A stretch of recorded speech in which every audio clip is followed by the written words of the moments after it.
Hola, hola. ¿Se escucha la música?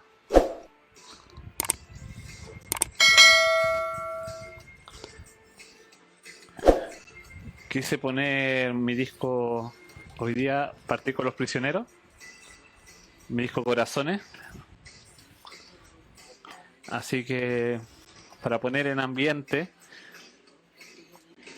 con la canción Tren al Sur, para partir hoy día, ya el tercer episodio de mi programa personal, que ahí está. A ver, ahí está. Mi programa personal, ahí está, Construyendo Futuro. Bueno, hoy día tenemos varios temas que quiero abordar y, y tenemos hartas cosas que conversar. También quería darle fuerza y ánimo a todos los amigos del Cajón del Maipo. Ahí está, voy a bajarlo un poquito aquí. A todos los amigos del Cajón del Maipo que lo han pasado mal por este aluvión que los afectó el fin de semana pasado. Y, y justamente por eso estuve viendo qué temas podríamos hablar y llegué a la conclusión que justamente es un tema súper importante abordar lo que pasó en esa zona. Y quiero abordarla desde el punto de vista, no quiero buscar culpables, nada, porque esto al final todos sabemos que es un tema que es multicausal. Saludos, Juan Pablo. Y ese tema multicausal es por una multiplicidad de factores. Claramente hay temas de deforestación. Estuve ahí leyendo un poquito para instruirme porque, como he dicho otras veces, uno no es experto en todo, pero tiene que tener la capacidad de estudiar las cosas. Y, y justamente estuve leyendo un poquito de temas de deforestación que pueden haber afectado. Temas de ya, estamos claramente, todos sabemos del proyecto Alto Maipo. Buenas, Juan Pablo. Hola, saludos a ti, gracias por acompañarme hoy día. Ahí también saludo a la Carlita que está ahí conectada. Gracias por el apoyo. Y de hecho ahí tengo nuestro corazón de feliz democracia. Y no, y como les decía, es multicausal el tema de la deforestación, el tema de Alto Maipo, y también vamos a caer en el típico cliché del cambio climático. Aunque no es tan cliché porque claramente estas lluvias de verano son las más peligrosas en la alta montaña. Vamos a hidratarnos porque estoy muerto de calor. Estoy aquí con un ventilador a todo lo que da. Ahí los voy a mostrar un poquito. Perdón, ahí está mi closet. En la oficina. Está mi oficinita. Y, y claro, lo que pasó en el cajón es consecuencia de todos estos factores, pero no quiere decir que no se pueda hacer nada.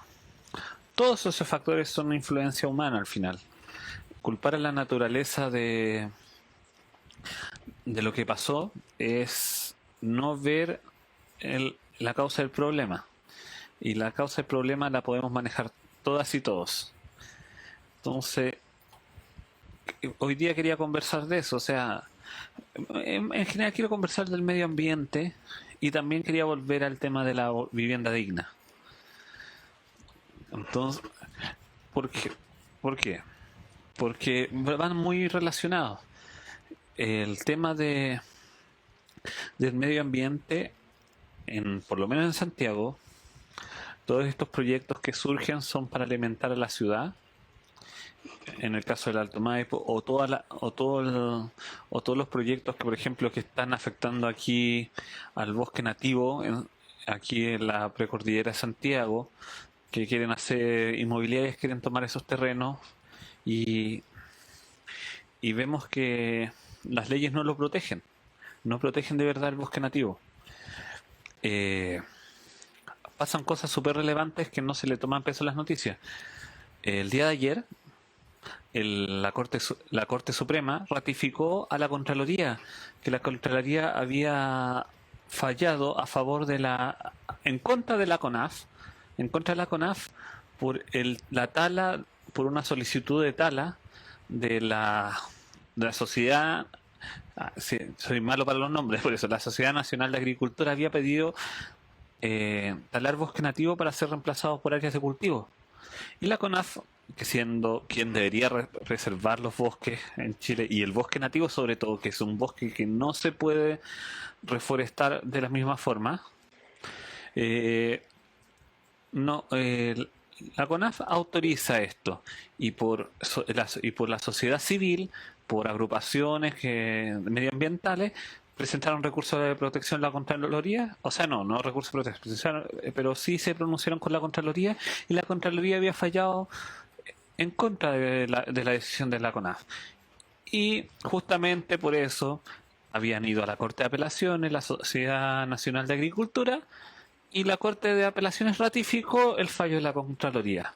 Es una buena noticia, pero demuestra el problema de fondo que tenemos, que las instituciones que deberían cuidar el medio ambiente no lo hacen. ¿Por qué? Porque hay intereses de ciertos grupos. En este caso era la Asociación Nacional de Agricultura, pero ese interés puede ser para poderes, como en el caso de Alto Maipo, agrupaciones energéticas, en el caso del Bosque Panur que está acá, eh, intereses inmobiliarias y así. Y el problema se repite. Se repite el problema que tenemos con la demanda social, o sea, con la protección del medio ambiente. Entonces, ahí es donde radica las mejoras que tenemos que hacer a nuestro sistema, porque no existe en realidad un derecho al medio ambiente como debe ser, un derecho a un medio ambiente limpio, el derecho de cuidar este medio ambiente. Es terrible que no se haga. No basta solamente con que estén escritas en papel estas leyes, sino que tenemos que entregar los instrumentos que permitan la implementación. Y eso es parte de lo que debería estar en la nueva Constitución.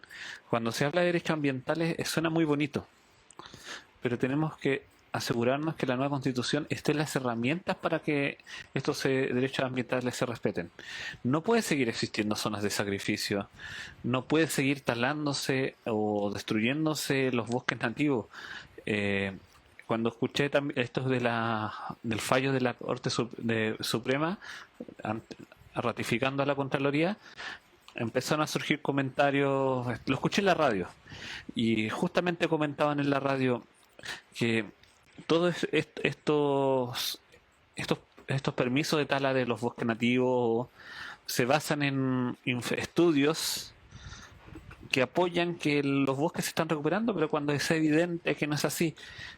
El desierto del norte cada día más está avanzando hacia el sur. Yo recuerdo cuando era pequeño, Santiago era verde. Había verde en Santiago, ahora ya no. Ahora yo veo la cordillera y veo árido. Y eso es y justamente eso lo notamos en el clima, estos calores, justamente cuando digo me aso de calor es por eso.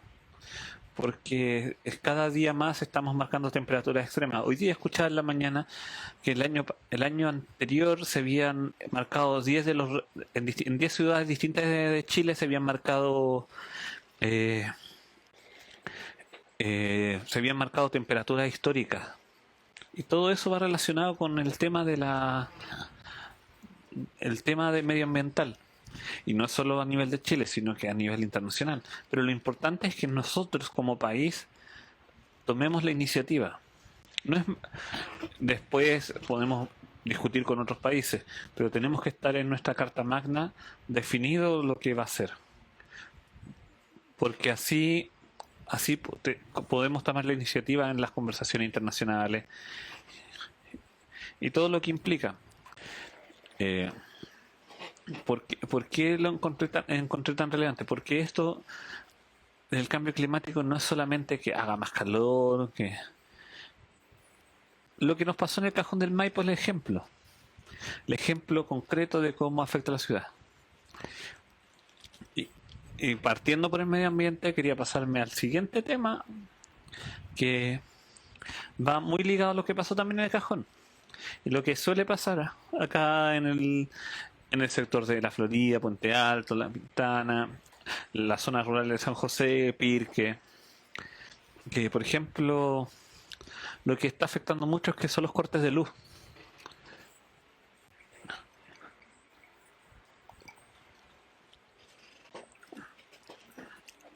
El problema que tenemos con los servicios básicos.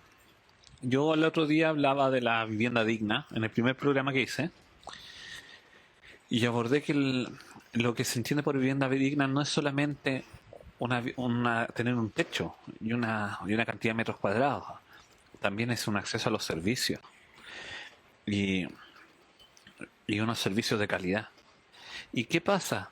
Que en la zona sur de Santiago, la sur oriente, que es la que no nuestra, y la sur poniente, eh, una pequeña lluvia en invierno y se caen todos los servicios.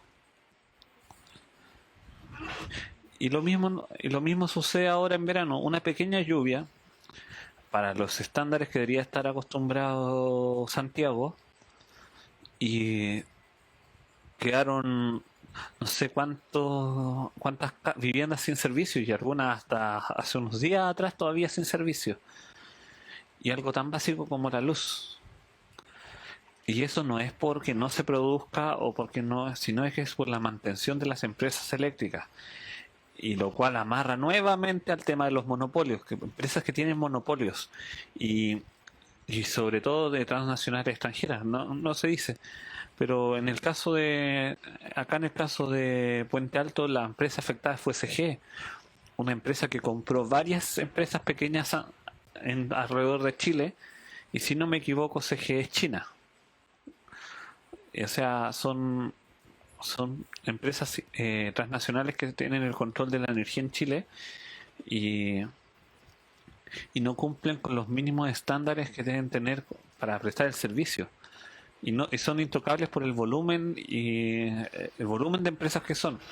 Entonces tenemos que entrar a ver cómo podemos manejar eso y cómo podemos asegurar esos servicios que son no solo son básicos para el buen vivir de las personas, también son recursos estratégicos. O sea, los problemas que genera que no haya luz es, por ejemplo, yo vivo en un edificio. En este edificio no hay grupo generador. Y, y justamente al no haber grupo generador, se corta la luz, nosotros quedamos sin agua, porque las bombas dejan de funcionar. Entonces, ese es un ejemplo puntual mío, pero eh, hay mucha gente que, por ejemplo, eh, es electrodependiente. Entonces, no deja de ser un tema menor. Y como dicen por ahí mi querido amigo Rodrigo, la electricidad, que es más especialista que yo en este tema, eh, en Chile la electricidad tiene su rentabilidad asegurada. Ahí él es ingeniero eléctrico y me pasa el dato y claro, entonces estos grandes grupos económicos tienen su rentabilidad asegurada y además pueden dar un servicio como la... Mm. Entonces, ¿por qué? Porque parte de los servicios que uno paga es las mantenciones y esto no se cumple. De hecho, nadie fiscaliza que...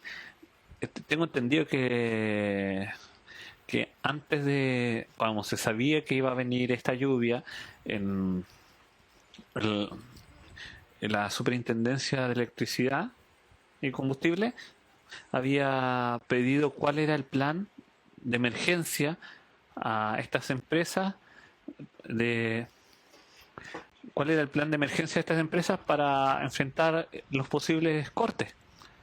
Y, y esos planes los presentaron, pero nunca fiscalizan si se cumplen. Supuestamente tenían que iban a tener como 80 brigadas para responder.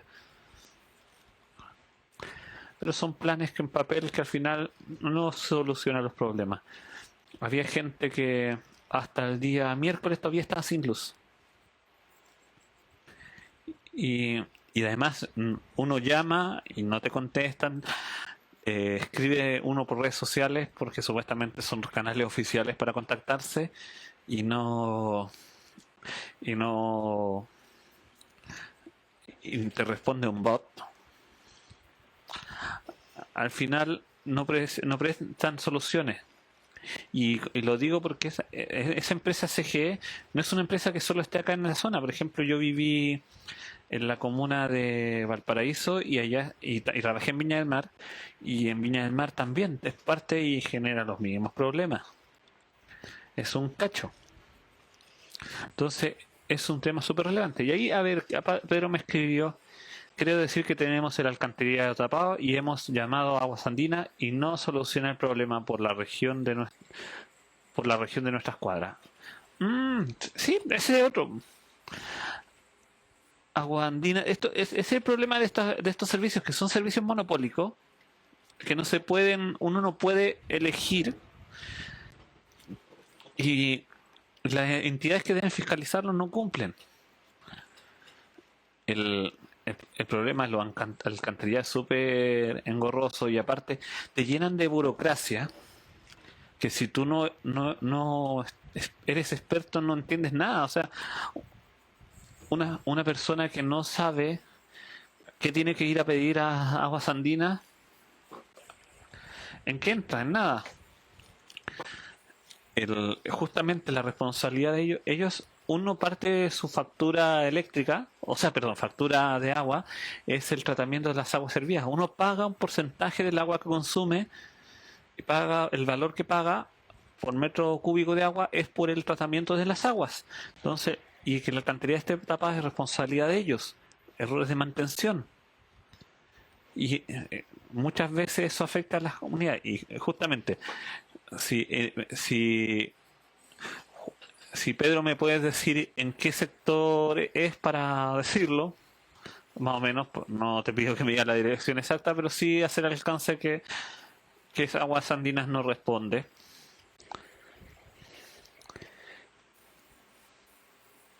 Mira, buen dato, no lo sabía. Y es bueno saberlo, que la rentabilidad de la eléctrica fue fijada en 10% en 1982. O sea, 2 años después de la Constitución del 80 y en plena dictadura todavía. Entonces, sí, por eso tenemos que hablar estos temas y ver cómo los podemos solucionar. O sea, tiene que haber un estándar y que permita a los usuarios tener rectificaciones. La unión con Santa Raquel, ok. Allá es donde están tapados el alcantarillado y Aguas Andinas no responde.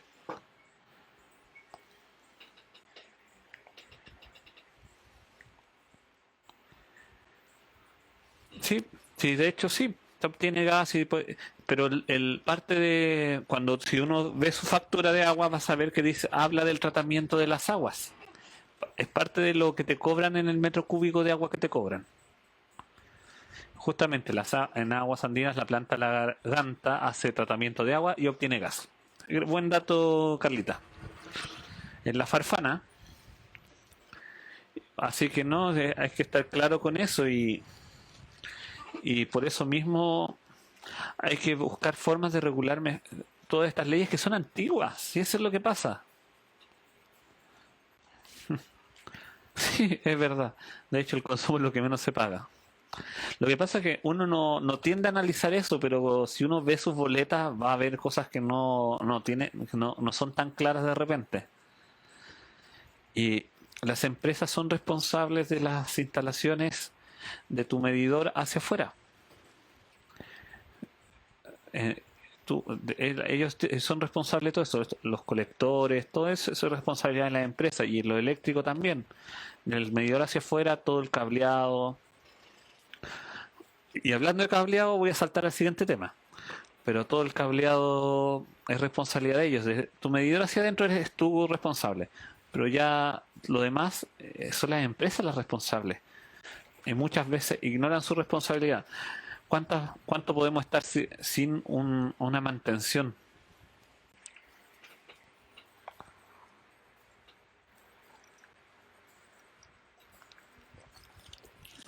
El problema es que todas estas grandes empresas, de hecho, la otra vez tenía una discusión. Yo no soy tan partidario de la privatización porque creo que, o sea, no de la privatización, de la estatalización, porque creo que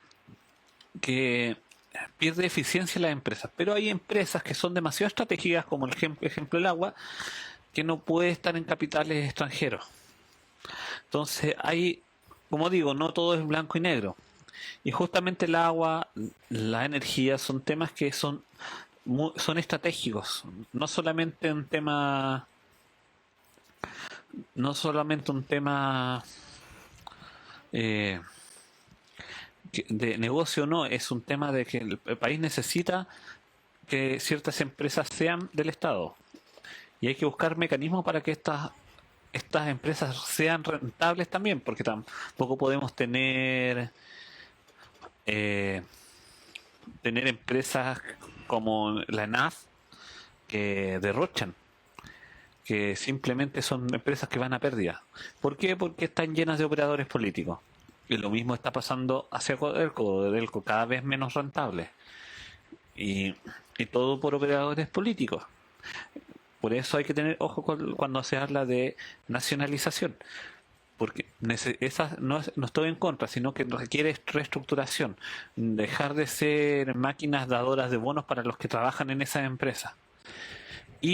Pero sí tenemos que ver que justamente esas sean buenas empresas nacionales y las empresas nacionales sean las que son necesarias, como las de agua, electricidad. La ENAF, aunque pierda plata, tenemos que reestructurarla, pero debe ser nacional, porque el mercado sirve, pero no sirve para todo. De- Sí, justamente, debe ser, eso me gusta ese comentario, Rodrigo. Debe ser competitiva, el Estado debe ser accionista, pero la empresa debe moverse en el mercado compitiendo. Sí, me gusta eso. Que se entienda se me acabó la música, que se entienda que el, que el Estado debe participar, debe ser activo en esto, pero eso no implica, no debe ser para que estas empresas nacionales no sean otra maquinaria de burocracia como muchas cosas del Estado. A ver, se me acabó la música, por eso me concentré. Sí, había puesto mi vinilo del disco Corazones, pero hoy día había prometido que íbamos a escuchar el disco de La Voz de los 80. Entonces, vamos a sacarlo. Este es un disco, una remasterización, porque yo no tengo el de la época. Pero vamos a ir con La Voz de los 80. Vamos a ir por el lado B, donde está a mi gusto las mejores canciones. Vamos a ver, ahí.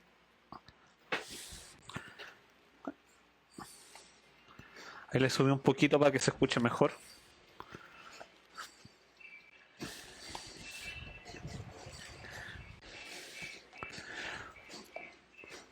Bueno, y yo les dije cuando estaba hablando del cableado, les dije que iba a pasar a otro tema, ¿cierto? Para saltarme, porque son muchos temas a tratar y muchas cosas que tenemos que cambiar en nuestro sistema. Y quería volver al tema como dije al principio, quería volver al tema de la vivienda digna. Eh, Justamente cuando hablé del cableado, quería hablar de la urbanización de Santiago o la urbanización de Chile, para no volver a... Yo que viví en regiones no quiero solo centrarme en Santiago. Y, y quería hacer hincapié en esa desigualdad que se forma, esa desigualdad social que se forma por temas urbanos. Eh, no sé si se dan cuenta la gente, por ejemplo, que si uno va al lado oriente de Santiago, todos los servicios eléctricos, servicios de telecomunicaciones, todos son subterráneos. Y si uno va al lado, a cualquier otro lado, todos los servicios son aéreos. Todo por un tema de costo.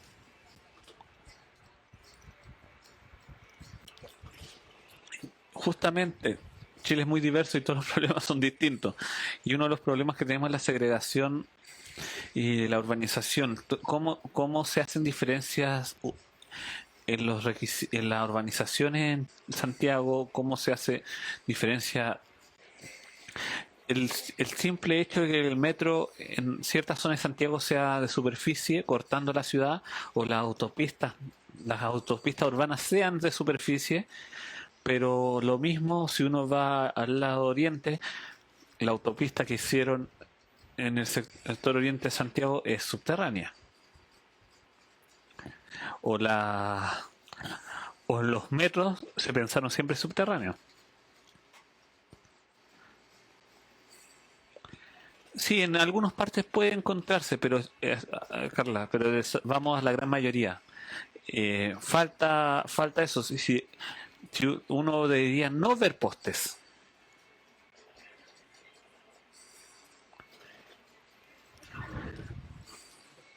Sí, solo en en las líneas más modernas, más que nada. El metro, claro, el metro yo me refería que el metro, cuando se pensaron los proyectos, se pensaron los proyectos en superficie, en gran parte de Santiago para abaratar costos. Hola, independientes. Y es porque justamente se piensa para un sector de la sociedad, o en las mismas autopistas. Recuerdo que el sector oriente presentó recursos y todo para que las autopistas fueran subterráneas y obtiene en estos momentos las autopistas que están haciendo en esos sectores son todas subterráneas, son piques que se están haciendo y todo. ¿Y por qué es tan relevante eso? Que el metro o una autopista sea subterránea, porque estas arterias cortan la ciudad, segregan ciudades, separan una población de otra. Entonces, súper relevante ese tema. Gracias, Luis. Sí, justamente los proyectos de metro son distintos. Aunque yo el estándar de metro ha mejorado bastante, pero sigue siendo molesto que sigan considerando sectores, que creo que es lo más relevante, que sectores con metro en superficie, cuando debería ser todo esto metro subterráneo.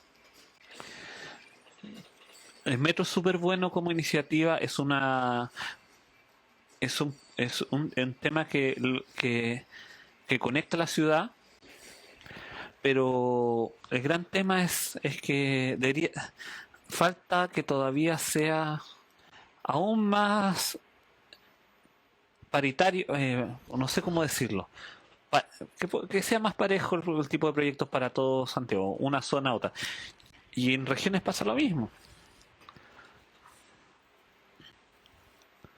Si fuera poste y autopistas subterráneas. Es que el problema es que justamente para ciertos sectores no está considerado esos costos, pero para otros sí. Y eso es una segregación. Esas son las cosas que, por ejemplo, hablábamos el otro día con amigos, que sí, de hecho sí debería haber metro en Concepción. Bueno, no, en Concepción está el biotren, pero no, en Antofagasta no hay nada. Y en Concepción el biotren no, las veces que he ido a Concepción no conozco tanto Concepción para hablar de ella. Solo sé que está el biotren y tiene sus estaciones. Es que justamente Santiago Centro está pensado como el centro de la ciudad y justamente eso estándar debería ser para todo Santiago. Saludos, Luis. Y ese tipo de segregaciones son las que generan problemas. Deberíamos, si no es que no se pueda, es que sale más caro. Y para algunos esa plata adicional la consideran y para otros no.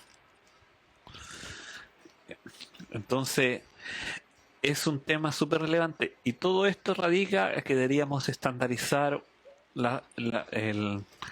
los requisitos, el estándar urbanístico de Santiago. Deberíamos centrar ya no solo en planes reguladores, en no solo en un plan regulador comunal, sino que deberíamos hablar del plan regulador metropolitano en el caso de Santiago, en el caso de otras de la quinta región, del Gran Valparaíso, en el caso de en el caso del Biobío o de Antofagasta que me hablas, deberíamos hacer un plan regional o provincial eh, de urbanismo.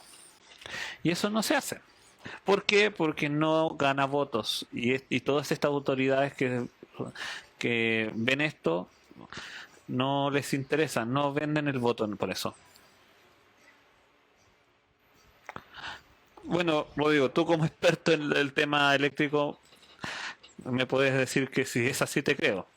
Que los niños electrocutados son principalmente los sectores pobres por la infraestructura eléctrica. Sí, te creo. Y por si acaso, independiente, voy a hablar al último de lo del tema del server, para que no crees que no lo leí.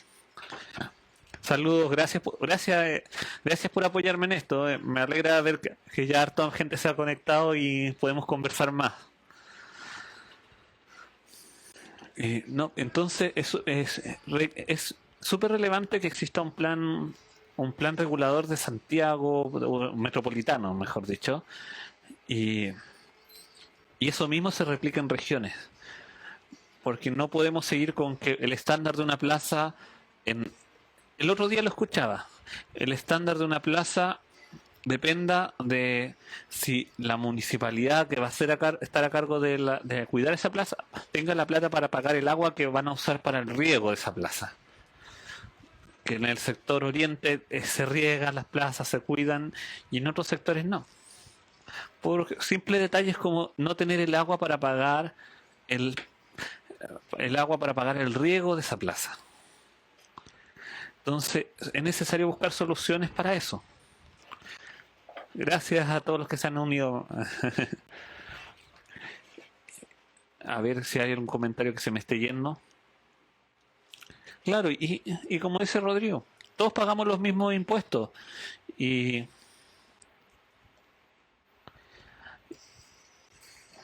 bueno, y esos mismos impuestos son los que sirven para toda la infraestructura crítica se pagan con los impuestos de todo, entonces sí, y justamente el cambio climático que fue. Por eso todos estos temas están ligados. El cambio, como lo dice Rodrigo, el cambio climático, o sea, no, el cambio de temperatura depende de las áreas verdes. Y en los sectores más populares, las áreas verdes no existen por temas tan básicos como no poder pagar el agua.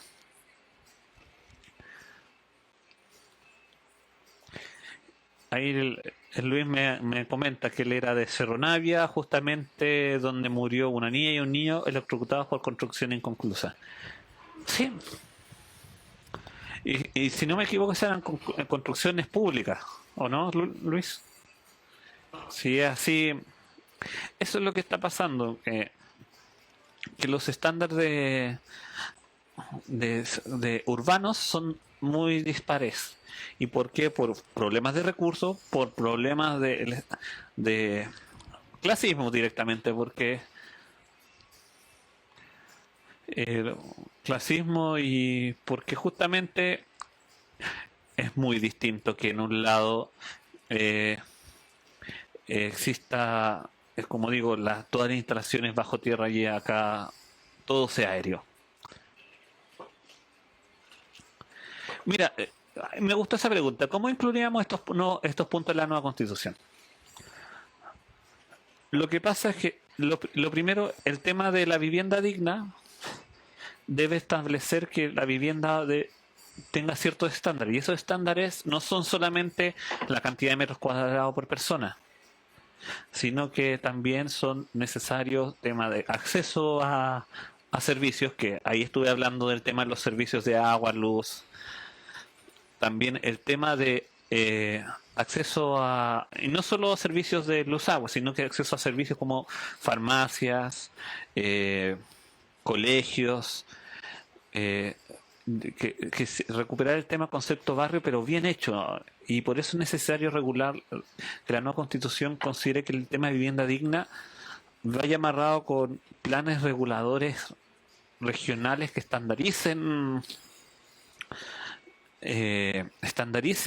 todo esto, todo lo que es urbanismo, porque no puede ser que existan zonas donde existe, creo que hay comunas que tienen un supermercado, en toda la comuna, hay que tienen una cantidad de cajeros bancarios, son un par de cajeros bancarios en toda la comuna, y hay otras que tienen cientos. Estaba buscando las estadísticas, las tengo por ahí, no me las sé de memoria, pero justamente varias comunas de este distrito son afectadas. Creo que La Pintana era bajo, eso eran súper bajos los cajeros. Y, y no debe ser así.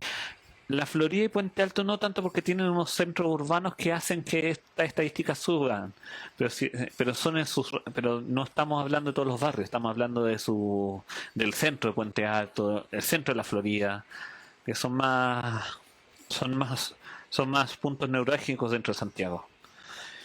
Y, y justamente lo que tiene esta esta nueva constitución, aparte de definirlo, tiene que entregar las herramientas para que los organismos que van abajo regulen.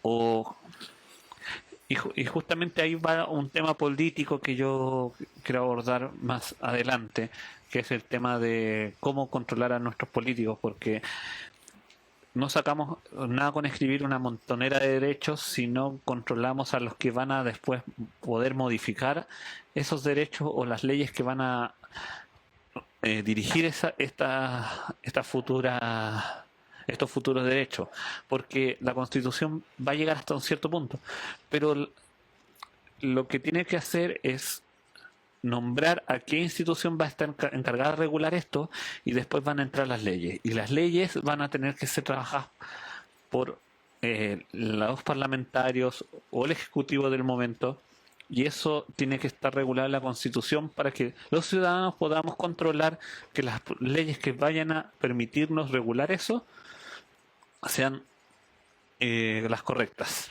Por eso cada tema va ligado a otro. Eso es lo que tenemos que tener claro, que la nueva Constitución tiene que tener todos estos temas sociales, de derechos, y que tenemos que definirlos y estandarizarlos, definir qué se entiende por. No sirve decir que se entiende por un ambiente que, como lo tiene la Constitución, que tienes derecho a vivir en un ambiente limpio, pero no lo define. Tenemos que definirlo. Lo mismo que el nuevo derecho que quiero yo por lo menos fomentar, que es el de la vivienda digna, un derecho a una vivienda digna, pero que se entienda por vivienda digna. Y así el derecho a la educación, que se entienda por derecho a una educación. Hay que ponerle todos los apellidos que son requeridos, y qué institución va a ser la encargada de velar por ello, y después en la parte administrativa de la Constitución, donde va a definir las responsabilidades y cómo vamos a controlar al Poder Ejecutivo, Legislativo y Judicial. En esa parte, poner hincapié para que la ciudadanía tenga herramientas para poder obligar a los futuros funcionarios públicos a ejercer las leyes como debe ser. Porque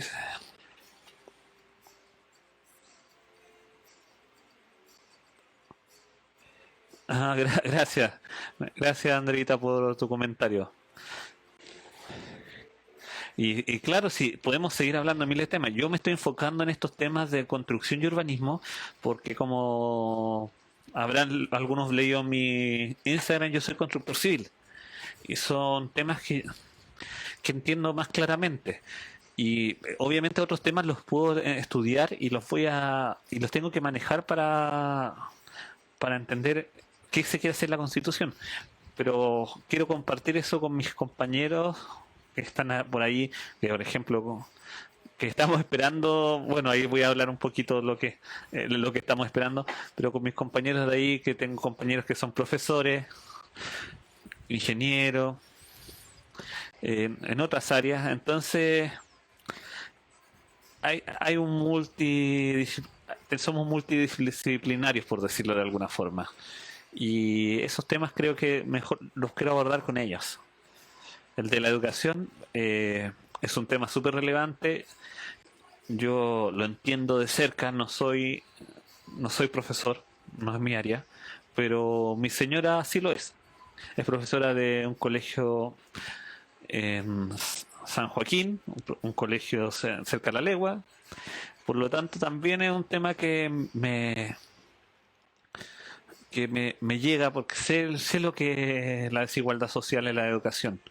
Antiguamente, cuando estuvimos viviendo en Valparaíso, ella era profesora en un colegio en Playa Ancha, también en un sector vulnerable.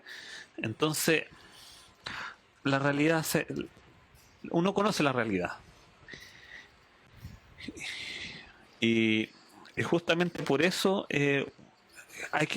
uno quiere cambiarla, porque yo para ser profesional me tuve que partir el lomo, tuve que luchar, pero no está mal luchar, no está mal querer surgir, no está mal dar el esfuerzo, hay que ser trabajador en la vida, eso es súper importante, pero que sea una lucha justa, que uno se esfuerce por algo justo. No sé, me gustó una frase que la otra vez estabas viendo, que uno no vive, uno tiene que trabajar para vivir, no trabajar para sobrevivir. Y esa es la gran diferencia. En estos momentos trabajamos para sobrevivir muchas veces. Y no, hay que trabajar para vivir bien, para vivir con comodidades, no hablo de eso. Eso es lo que tiene que llegar a hacer.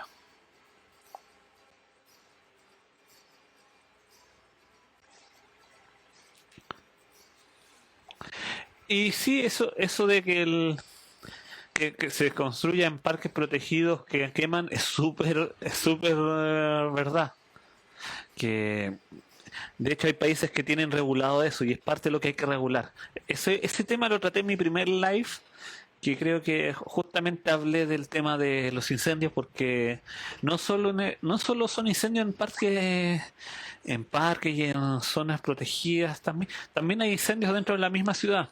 Comentaba que aquí en la Florida hay un caso súper cercano de familia mía. Y la idea sería justamente legislar que no se puede realizar construcción en sectores siniestrados. Creo que en España son por 50 años. En España creo que tienen esa legislación, entonces que no puede construirse o cambiarse el uso de suelo en un lugar que se haya siniestrado como fue ejemplo con fuego durante 50 años. Son legislaciones que se pueden implementar. Hay que ver la experiencia internacional y que tan bien la ha ido. Y creo que son buenas ideas. Que justamente no podemos depender, sobre todo, que sea tan simple como quemar algo y después se pueda construir. Yo siendo constructor tengo claro que no es así, que no debe ser así. Y, y como dice Lucho, todos debemos competir en una cancha pareja. Bueno, ya hemos estado alrededor de 45 minutos en esta conversa y quería responder lo que me habían preguntado también.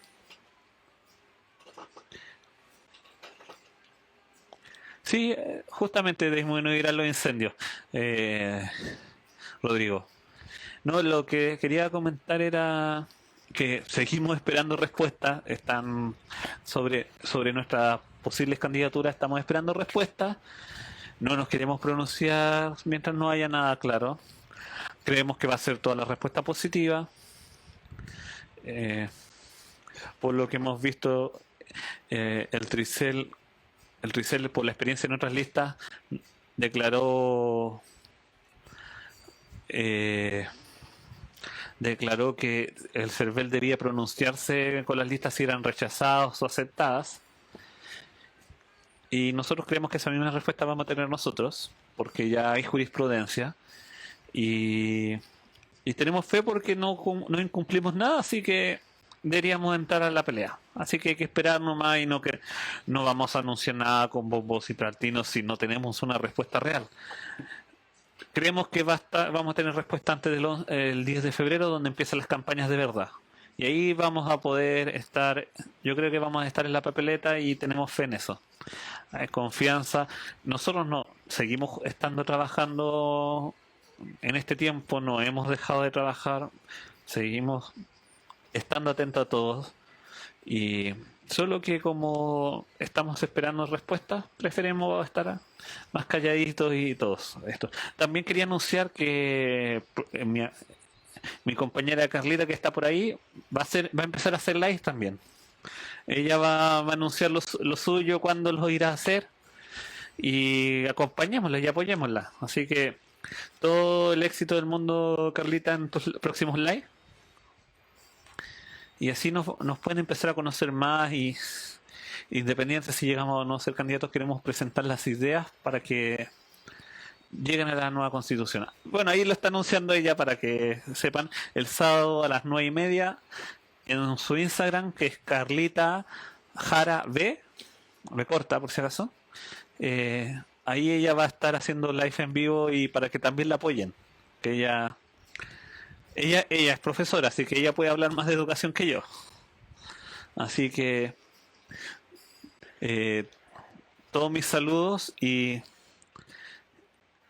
espero les haya gustado esta mini conversación, este mini programa. Y creo que antes de irme voy a subirle un poquito al vinilo para que vean.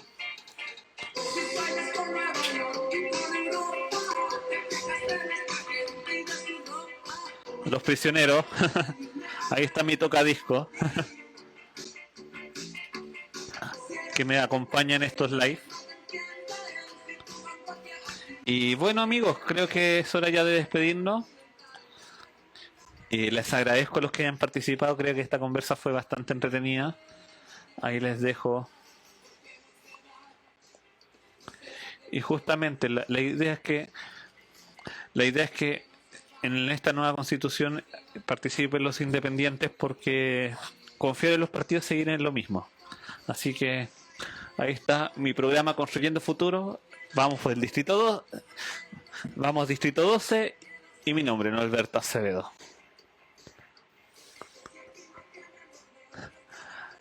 Juguetito, no entendí eso.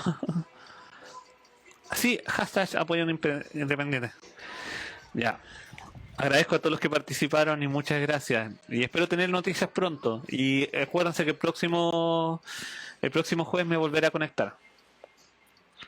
Gracias a todos por el apoyo. Un saludo. Chao, chao.